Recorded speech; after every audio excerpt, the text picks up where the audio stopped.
Olá, meu irmão, minha irmã, sejam bem-vindos à sequência das nossas videoaulas. Eu sou o professor Roberto Silva, o nosso curso A Bíblia em Minhas Mãos. Eu te acolho em nome da comunidade Anunciadores do Reino. Vamos pedir a luz do Espírito Santo para iluminar a nossa mente ao entendimento e dar início à nossa videoaula. Vinde, Espírito Santo, enchei os corações dos vossos fiéis e acendei neles o fogo do vosso amor. Enviai, Senhor, o vosso Espírito, e tudo será criado, e renovareis a face da terra.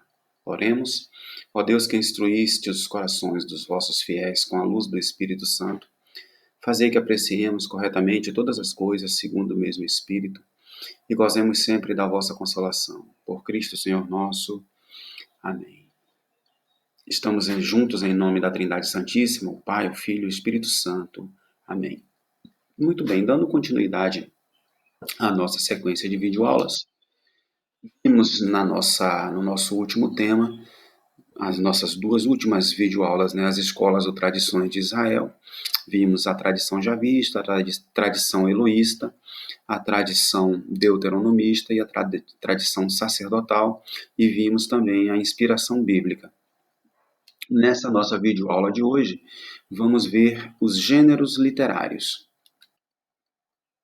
Bom, de uma maneira bem genérica, bem objetiva, de uma maneira bem simples, gêneros literários são conjuntos de normas de vocabulário e de gramática que nós utilizamos para abordar um determinado assunto.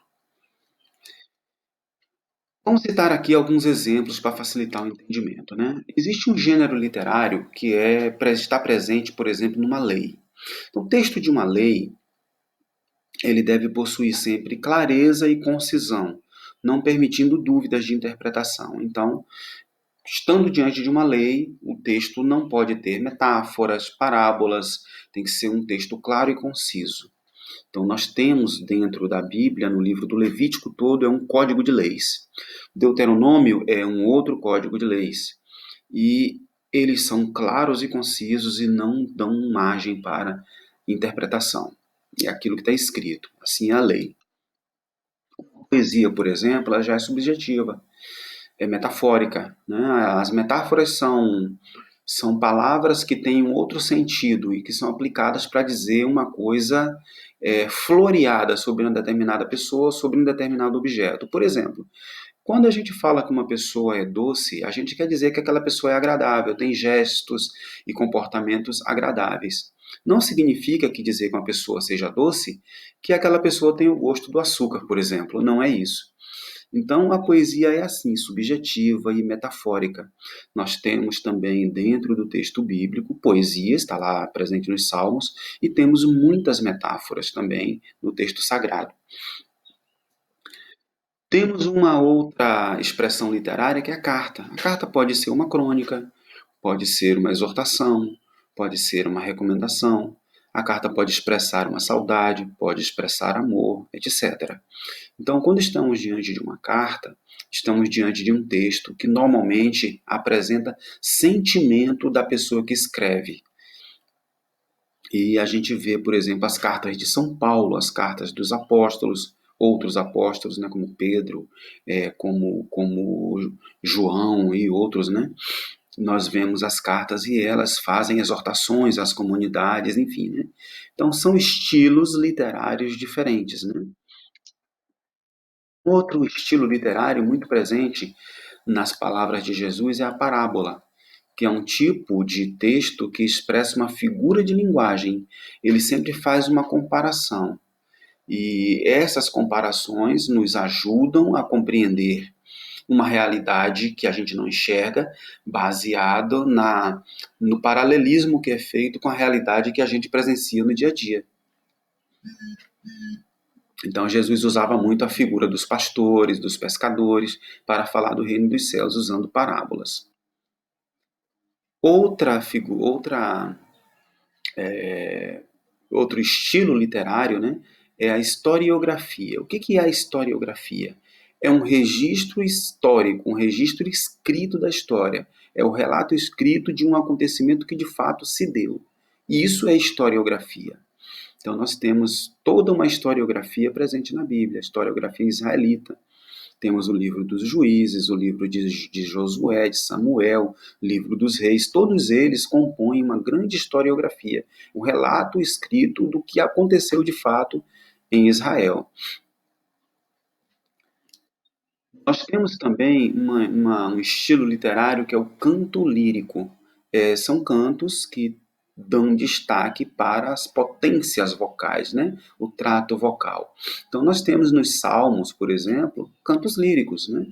E outras composições na Bíblia também que são líricas. Nós temos também, observem que está escrito aqui com história popular, né? É do ramo das fábulas, das lendas, né? Existem textos dentro da Sagrada Escritura que se referem a lendas e fábulas. Então, são histórias populares que têm uma finalidade catequética, mas que não são fato histórico acontecido, não é historiografia. Então, é um tipo de literatura presente também na escritura sagrada, são as histórias populares. Né? Existe também um gênero literário, um estilo literário, que é a sátira. É um estilo poético, que normalmente ridiculariza ou ironiza a realidade. Né? Ou temos também a paródia, que é parecido com a sátira, sendo que a paródia é uma imitação, um arremedo, né? Quando você tem uma realidade e você faz uma imitação daquela realidade, você está fazendo uma paródia. É comum a gente ver nos dias atuais humoristas fazendo falas de presidentes, de políticos, né? Isso são paródias, né? Fazendo arremedos das falas de grandes personagens, de grandes personalidades do nosso dia a dia. Então, esses estilos literários todos estão presentes na Sagrada Escritura também. E sendo diferentes, é preciso que se tenha regras diferentes para interpretá-los. Esse é o grande detalhe. Então, na Bíblia, como eu já disse, encontramos gêneros literários dos antigos judeus e também dos gregos, de duas culturas diferentes. Existe, por exemplo, a história no sentido estrito do termo, que está presente no livro de Samuel, a gente vê a história de Moisés, todo o Êxodo, está no livro de Josué também, uma história real, a história de Davi, está no livro dos Macabeus, a história de Jesus também, uma história real, Jesus foi um homem histórico. Então, a história é no sentido exato do termo, né? Fato histórico. Mas existe também um tipo de história edificante, como a história de Abraão, que é considerado o pai da fé, a história de Tobias, a história de Judite, de Esther, de Ruth, de Paulo, homens que se destacaram, homens e mulheres que se destacaram pela sua fé, e que o relato das suas histórias são totalmente edificantes. Poderíamos incluir aqui Elias, Eliseu, Esdras, Neemias, enfim, mas aqui são alguns para que a gente tenha a ideia de que, além de ser uma história, é uma história edificante, que nos impulsiona a fé. Existe também a história em estilo popular, como a história de Sansão, que está narrada lá no livro dos Juízes, além de outras, né? Existe a poesia, que está presente nos Salmos, né? E as parábolas e as alegorias que estão presentes nos evangelhos, além dos ditos populares presentes no livro dos Provérbios. O livro dos Provérbios, quando a gente estiver estudando, é bem interessante que ele é uma coletânea dos ditos populares de Israel e que se tornou literatura sagrada. Então, se cada gênero literário tem as suas próprias regras de redação, cada um deles também tem as suas regras de interpretação próprias. Não dá para interpretar um como se fosse o outro, né? Não é correto interpretar literalmente uma poesia, porque a poesia é metafórica, é cheia de imagens. Então não dá para interpretar como se interpreta uma lei, por exemplo, que deve ser clara, deve ser concisa, deve ser objetiva. Então existem regras de interpretação que a gente deve aplicar a cada texto. Então, antes de interpretar um livro sagrado, o estudioso da Bíblia deve-se, ao menos, conhecer o seu gênero literário, para saber com que tipo de texto está lidando.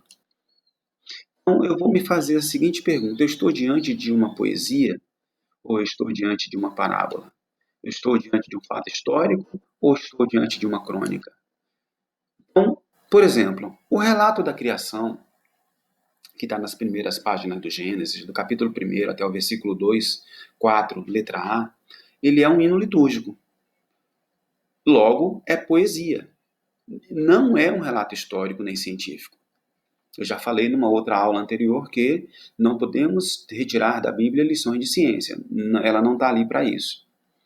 Tampouco podemos tirar dali lições de astronomia, de biologia, não tem como. Está tudo dentro do ramo das ciências. A Bíblia não se propõe a isso. Mas o relato da criação, ele é um hino litúrgico. É poesia. Não pode ser interpretado como fato histórico. Então é preciso a gente entender isso e, quando estiver diante do texto, saber com o que nós estamos lidando. Não é certo definir um gênero literário sem critério. Tipo, eu acho que é isso. Não. A Bíblia ela nos orienta para cada gênero em cada livro. Então, é preciso que o leitor se informe objetivamente a respeito do gênero literário do livro que ele está para ler. Assim, ele poderá entender o texto segundo os critérios de redação que foram adotados pelo autor. A gente não pode, aleatoriamente, fazer leitura e interpretar ao pé da letra, interpretar literalmente o texto, nem baseado em achismos, né? Se interpretarmos, por exemplo, o relato da criação em sentido literal, vamos trair o autor e distorcer aquilo que ele realmente quis dizer. Já o relato da última ceia de Jesus é relato histórico, que deve ser interpretado literalmente. Porque se eu não interpretar literalmente, eu também vou trair o autor. Então é cada fato dentro do seu contexto. Essas informações sobre o gênero literário presente em cada livro, elas são obtidas nas introduções que as Bíblias, todas elas, apresentam antes de cada livro. Então observem na sua Bíblia que antes de começar um determinado livro, tem uma introdução. É nesse conteúdo introdutório que você, meu irmão, minha irmã, vai encontrar os detalhes que vão te ajudar a compreender e trabalhar aquele texto daquele livro. Vai te situar no contexto histórico, no ambiente geográfico, e vai te dar informações sobre o gênero literário de cada livro. Tá? Não é necessário também que toda pessoa, todo leitor da Bíblia conheça as línguas originais e a sua variedade de estilos literários. Basta que leia a Escritura com alguma iniciação, com algum critério, e um dos critérios que este professor está sugerindo é sempre a leitura da introdução que está antes do livro. Tá? Então, porque você pode entender, alguém pode achar que eu tenho que ser um expert para ler a Bíblia, não. Precisa ter ao menos alguma iniciação, precisa ter alguém que te oriente, preferencialmente um padre, para que você saiba caminhar dentro da Bíblia. E está lá a introdução para te ajudar a compreender a obra que você está diante para fazer a leitura. Todos devemos compreender que não se pode ler a Bíblia, que foi escrita do século 13 a.C. até o século II depois de Cristo, como quem lê um jornal nos dias de hoje. Não é possível. Nós vamos cometer um erro grave e vamos mutilar o texto e fazer o entendimento incorreto. Bom, até aqui nós vimos os gêneros literários, espero que vocês tenham compreendido. Na nossa próxima videoaula vamos ver o cânon, o catálogo dos livros da Bíblia. Muito obrigado e até a nossa próxima videoaula.